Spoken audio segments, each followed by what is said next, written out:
All right, let's talk about the notary process.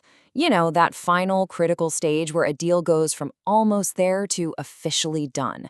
This is where you, the agent, can really shine, and your role is so much more than just dropping off a folder. Let's get right into it. So let me just ask you something straight up. Have you ever sent that big packet of documents over to the notary's office, leaned back in your chair, and thought, whew, okay, my part is done. Now I just wait? If you have, you're not alone. But honestly, that's a huge mistake. Because the reality is, that's the exact moment your job kicks into high gear. This is where you stop being just an agent and you become an expert project manager.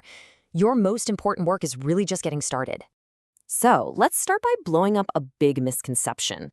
We're calling this section the notarial myth, and we're going to tear down that old-fashioned idea that the agent's role in this stage is a passive one. Just look at the difference here. It's night and day, right? The myth is you hand over the file and wait for a call. But the reality for a true professional, you are actively managing the process. You're the one informing everyone. You're physically there accompanying your clients, and you are verifying every single thing right up until the very end. It's a total mindset shift. So where does all this active management begin? Well, it starts with the absolute foundation of the whole process, the file. And this isn't just, a good idea. It's the first key action laid out in the official EC 01010.2 competency standard. And we're talking about something specific here, the unique identification file. Now, you should really think of this file as the blueprint for the entire closing. It has to be complete, it has to be perfect, and you, as the certified agent, are the one who delivers it to get the whole engine started. So what exactly needs to be in this all-important file? Well, here are the absolute must-haves. You've got your valid official IDs, birth and marriage certificates, of course, the property title, proof that the taxes and utilities are paid up, their fiscal info, and that signed privacy notice. Getting this 100% right from the get-go is how you prevent those frustrating delays down the line. Okay, so the file's in. Now your role shifts. You become the central communication hub.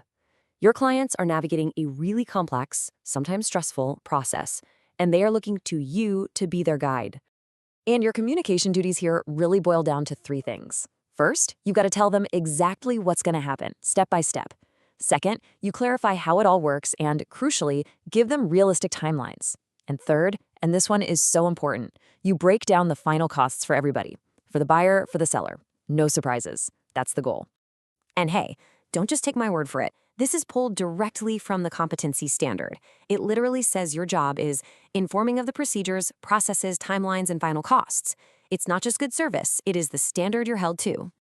All right, all that prep work, all the back and forth communication, it's all been leading up to this one day, the signing. This is the main event, the climax of the whole deal, and what you do here is absolutely critical. We like to call it day zero. It's that moment when pens hit paper on the public deed and ownership officially changes hands. The tension in that room can be high, and your calm, expert presence is the anchor that keeps everything steady. And let me be perfectly clear, your presence is not optional. The standard calls it your duty to be there, to accompany the parties. You're there as their guide, their advocate, and their reassurance that everything is going according to plan. Now, here's where a lot of agents get it wrong. They think as soon as the last signature is down, they can pack up and go. Nope, there's a plot twist. Right then and there, while everyone's still at the table, you have one more incredibly important thing to do. And here it is. You need to immediately ask the notary for two things: a simple copy of the draft deed and the official folio number. Why? Because this is your proof. It's the receipt that shows the process is moving forward to registration.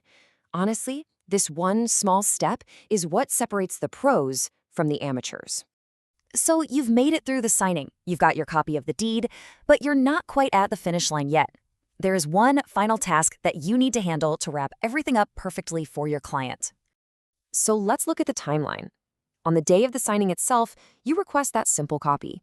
Then, in the days that follow, your job is to execute that one final, crucial piece of communication. And here it is, your last official notarial duty. You have to contact the buyer and tell them the exact timeline from the notary's office for when they can go pick up their exact final registered public deed and their final invoice. You are the one who closes the loop and makes sure they know what to do next. So when you put all of this together, what does it mean? It means your role is so much bigger than just being an intermediary.